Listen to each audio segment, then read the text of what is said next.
إن الحمد لله نحمده ونستعينه ونستغفره ونعوذ بالله من شرور أنفسنا ومن سيئات أعمالنا من يهده الله فلا مضل له ومن يضلله فلا هادي له وأشهد أن لا إله إلا الله وأشهد أن محمدا عبده ورسوله يا أيها الذين آمنوا اتقوا الله حق تقاته ولا تموتن إلا وأنتم مسلمون يا أيها الناس اتقوا ربكم الذي خلقكم من نفس واحدة وخلق منها زوجها وبث منهما رجالا كثيرا ونساء واتقوا الله الذي تساءلون به والأرحام إن الله كان عليكم رقيبا يا أيها الذين آمنوا اتقوا الله وقولوا قولا سديدا يصلح لكم أعمالكم ويغفر لكم ذنوبكم ومن يطع الله ورسوله فقد فاز فوزا عظيما أما بعد فإن خير الحديث كتاب الله وخير الهدي هدي محمد صلى الله عليه وسلم وشر الأمور محدثاتها وكل محدثة بدعة وكل بدعة ضلالة وكل ضلالة في النار فأعوذ بالله السميع العليم من الشيطان الرجيم بسم الله الرحمن الرحيم فقلت استغفروا ربكم إنه كان غفارا يرسل السماء عليكم مدرارا ويمددكم بأموال وبنين ويجعل لكم جنات ويجعل لكم أنهارا معزز حاضرین، ہر قسم کی حمد و ثنا، بڑائی و کبریائی اللہ وحدہ لا شریک کے لیے لائق و زیبا ہے۔ بعدہ بیش بہا درود و سلام نازل ہو تمام انبیاء کرام پر، خصوصاً ہمارے آخری نبی جناب محمد الرسول اللہ صلی اللہ علیہ وآلہ وسلم پر۔ محترم بزرگوں اور دوستوں، نوجوان ساتھیوں، پیارے بچوں، پردہ نشیں پیاری مائیں اور بہنیں،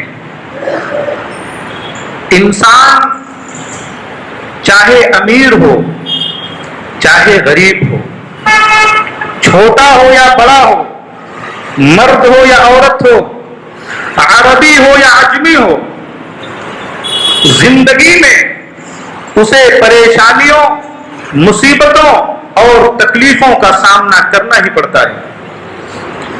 اور یہ پریشانیاں دو قسم کی ہوتی ہیں۔ بعض پریشانیاں چھوٹی موٹی ہوتی ہیں اور بعض پریشانیاں بڑی بڑی ہوتی ہیں۔ ان بڑی بڑی پریشانیوں میں سے 4 پریشانیاں بہت بڑی ہوتی ہیں۔ وہ 4 پریشانیاں جو بہت بڑی ہوتی ہیں وہ کیا ہیں؟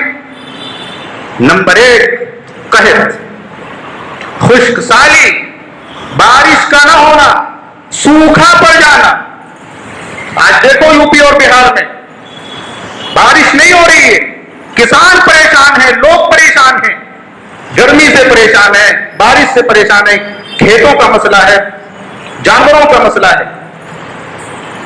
یہ پہلی پریشانی بارش کا نہ ہونا۔ اور دوسری پریشانی ہے فقر و فاقہ، کھانے پینے کے سامان مہیا نہ ہونا، زندگی کی گاڑی کا نہ چلنا۔ یہ دوسری سب سے بڑی پریشانی ہے۔ اور تیسری پریشانی ہے کاروبار چل رہا تھا تباہ ہو گیا، دھندا چل رہا تھا برباد ہو گیا، آدمی روڈ پر آ گیا۔ یہ تیسری سب سے بڑی پریشانی ہے۔ اور چوتھی پریشانی ہے اولاد کا نہ ہونا۔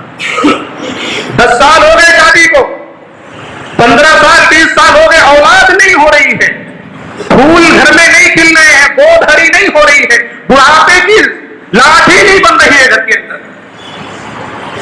یہ چوتھی سب سے بڑی پریشانی ہے۔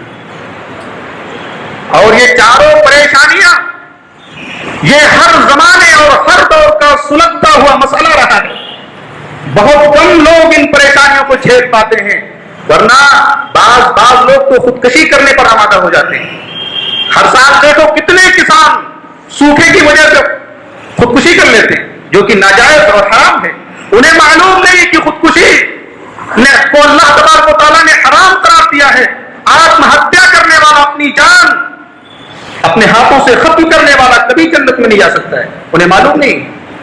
بعض لوگ فقر و فاقے کی وجہ سے تنگ آ جاتے ہیں، کاروبار اور دھندا اور بزنس تباہ ہو جاتا ہے، خودکشی کر لیتے ہیں. بعض لوگ سماج کے تانے سن کر کے پریشان ہو جاتے ہیں اور خودکشی کرنے پر آمادہ ہو جاتے ہیں. اللہ اور اس کے رسول صلی اللہ علیہ وسلم نے انہی 4 بڑی پریشانیوں کا علاج بتایا ہے کہ اے میری امت کے لوگوں، تمہیں چھوٹی پریشانیاں لاحق ہیں، بڑی پریشانیاں لاحق ہیں، یا بڑی بڑی پریشانیوں میں سے یہ 4 جو سب سے بڑی پریشانی ہے، اگر یہ تمہیں لاحق ہے تو اس کا ایک علاج بتاتا ہوں، ایک نسخہ بتاتا ہوں، اس کو اپنا لو، اسے اپنی زندگی میں استعمال کر لو، چھوٹی بڑی اور سب سے بڑی پریشانیاں سب دور ہو جائیں گی. رسول اللہ صلی اللہ علیہ وسلم نے ارشاد فرمایا، من لزم الاستغفار جعل اللہ له من كل هم فرجا ومن كل ضيق مخرجا ورزقه من حيث لا يحتسب. رواه ابو داؤد في کتاب البر. یہ حدیث سند کے اعتبار سے ضعیف ہے، لیکن معنی کے اعتبار سے بالکل صحیح ہے. کسی شبہ اور کسی قیل و قال کی ضرورت نہیں ہے. معنی کے اعتبار سے بالکل یہ حدیث صحیح ہے. رسول اللہ صلی اللہ علیہ وسلم نے ارشاد فرمایا کہ جو شخص استغفار کو لازم پکڑ لے، من لزم الاستغفار استغفر اللہ استغفر اللہ اللہم اغفر لی اللہم استغفر اللہ من کل ذنب واتوب الیہ رب اغفر لی وتب علی انک انت التواب الرحیم. یہ دعائیں، یہ استغفار کر لے. اور اگر کسی کو عربی نہیں آتی ہے، عربی کے جملے یاد نہیں ہیں، تو اسے اپنی زبان میں، اپنی مادری زبان میں جیسے آتا ہے، جو زبان آتی ہے اس زبان میں اپنے گناہوں کی اللہ تبارک و تعالیٰ سے معافی مانگے. اے اللہ، میں بہت گنہگار ہوں، بہت خطا کار ہوں، تو مجھے معاف فرما دے، میرے گناہوں کو بخش دے. من لزم الاستغفار، اے میری امت کے لوگوں، استغفار کو لازم پکڑ لو. جو شخص استغفار کو لازم پکڑتا ہے، ایک ہے استغفار پڑھنا اور ایک ہے استغفار کو لازم پکڑنا، دونوں میں فرق ہے. یہاں حدیث رسول کہہ رہی ہے استغفار کو لازم پکڑ لو، ایک روٹین بنا لو، صبح میں پڑھنا ہے، شام میں پڑھنا ہے، سوتے وقت پڑھنا ہے، بیدار ہونے کے وقت پڑھنا ہے. کسی بھی حال میں ایک روٹین بنا لو، مسلسل کنٹینیو لگاتار پڑھنا ہے. ایسا نہیں کہ 2 دن پڑھے پھر 4 دن گائے، 1 ہفتہ پڑھے پھر 1 مہینہ گائے، فائدہ نہیں ہوگا، اثر نہیں ہوگا. من لزم الاستغفار، جو استغفار کو لازم پکڑ لے، جعل اللہ له من كل هم فرجا. اللہ تبارک و تعالیٰ ایسے شخص کے لیے اس کی تمام پریشانیوں سے، تمام غموں سے، تمام تکلیفوں اور مصیبتوں سے اللہ تبارک و تعالیٰ کشادگی پیدا کر دے گا، نجات دے دے گا. کر کے دیکھو، یہ آزمایا ہوا نسخہ ہے. کر کے دیکھیے، جو شخص پریشانیوں میں مبتلا ہے، بیماریوں میں مبتلا ہے، غم اور اندیشہ ان کو لاحق ہے، خطرات لاحق ہیں، انہیں استغفار کو لازم پکڑنا چاہیے. وَمِن كُلِّ ضِيقٍ مَخْرَجًا، اور زندگی کی ہر تنگی سے نکلنے کا. کھانے پینے کی تنگی ہے، رہنے کی تنگی ہے، رہائش کی، مکان کی، دکان کی تنگی ہے، ہر قسم کی تنگی سے اللہ تبارک و تعالیٰ نکلنے کا راستہ بنا دے گا. وَرَزَقَهُ مِنْ حَيْثُ لَا يَحْتَسِبُ، اور ایسی جگہ سے رزق دے گا کہ بندوں کے خواب و خیال میں، ان کے وہم و گمان میں بھی نہیں آیا ہوگا. ایسی جگہ سے اللہ تبارک و تعالیٰ رزق عطا کرے گا. اب ظاہر ہے کہ اللہ تبارک و تعالیٰ کو خود آ کر کے آپ کی جیب میں پیسہ نہیں ڈال دے گا. کسی انسان کے دل کے اندر رحم پیدا کر دے گا، رحم ڈال دے گا، فلاں بندہ مجبور ہے، فلاں انسان مجبور ہے، جاؤ اس کی مدد کر کے آؤ. کوئی آدمی آئے گا، آپ کا دھندا چوپٹ ہو گیا ہے، خراب ہو گیا ہے، وہ آ کر کے آپ کا دھندا صحیح کر دے گا، آپ کو مشورہ دے دے گا. اس طریقے سے اللہ رب العالمین آپ کی تمام پریشانیوں اور مصیبتوں کو دور کر دے گا. لیکن آج مسلم سماج کا المیہ یہ ہے، مسلمانوں کو اللہ اور اس کے رسول کی بات پر کوئی یقین نہیں ہے، کوئی ایمان نہیں ہے.